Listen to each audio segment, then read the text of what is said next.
दिव्या, एक प्रेरणादायक शुरुआत। दिव्या एक साधारण परिवार में पैदा हुई एक एक्स्ट्रॉर्डिनरी लड़की थी। बचपन से ही वो अपनी प्यारी मुस्कान और क्यूरियस आंखों से सबका दिल जीत लेती थी। दिव्या के माता पिता ने उसे हमेशा अपने सपने पूरे करने के लिए इनकरेज किया। दिव्या पढ़ाई में बहुत तेज थी। वो हमेशा कुछ नया सीखने के लिए तैयार रहती थी। दिव्या को अपने माता पिता और टीचर्स का पूरा सपोर्ट था। दिव्या मानती थी कि शिक्षा ही जिंदगी में सफलता की असली की है।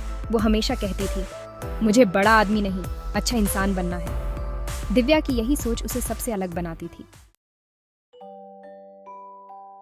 दिव्या का बचपन खुशियों से भरा था। वो अपने माता पिता और भाई बहनों के साथ हंसी खुशी अपना जीवन बिता रही थी। दिव्या को अपने दोस्तों के साथ खेलना और नई नई जगहों पर घूमना बहुत पसंद था। दिव्या के माता पिता ने उसे बचपन से ही अच्छे संस्कार दिए थे। दिव्या हमेशा बड़ों का आदर करती थी और छोटों से प्यार। उसकी यही सादगी और अच्छा दिल उसे सबसे अलग बनाता था। दिव्या के माता पिता ने उसे हमेशा सच्चाई और ईमानदारी के रास्ते पर चलने के लिए प्रेरित किया। दिव्या भी अपने माता पिता की बातें हमेशा मानती थी। वो जानती थी कि जिंदगी में सफलता का कोई शॉर्टकट नहीं होता। कड़ी मेहनत और लगन से ही सफलता मिल सकती है। दिव्या पढ़ाई में बहुत अच्छी थी।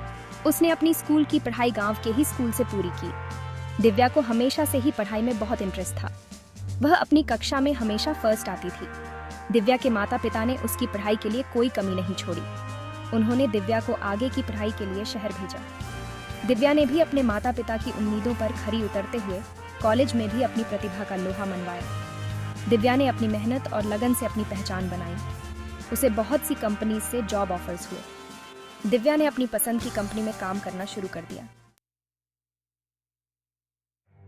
सेक्शन 4, एक नया अध्याय, शादी। दिव्या की उम्र अब शादी की हो चुकी थी।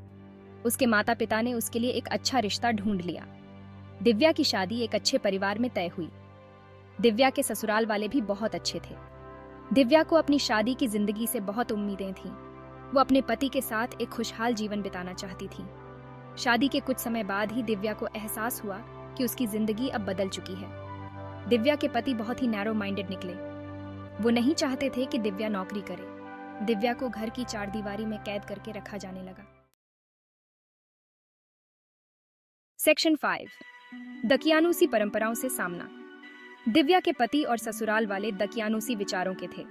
वो चाहते थे कि दिव्या घर का सारा कामकाज संभाले और अपनी नौकरी छोड़ दे। दिव्या के लिए यह स्वीकार करना बहुत मुश्किल था।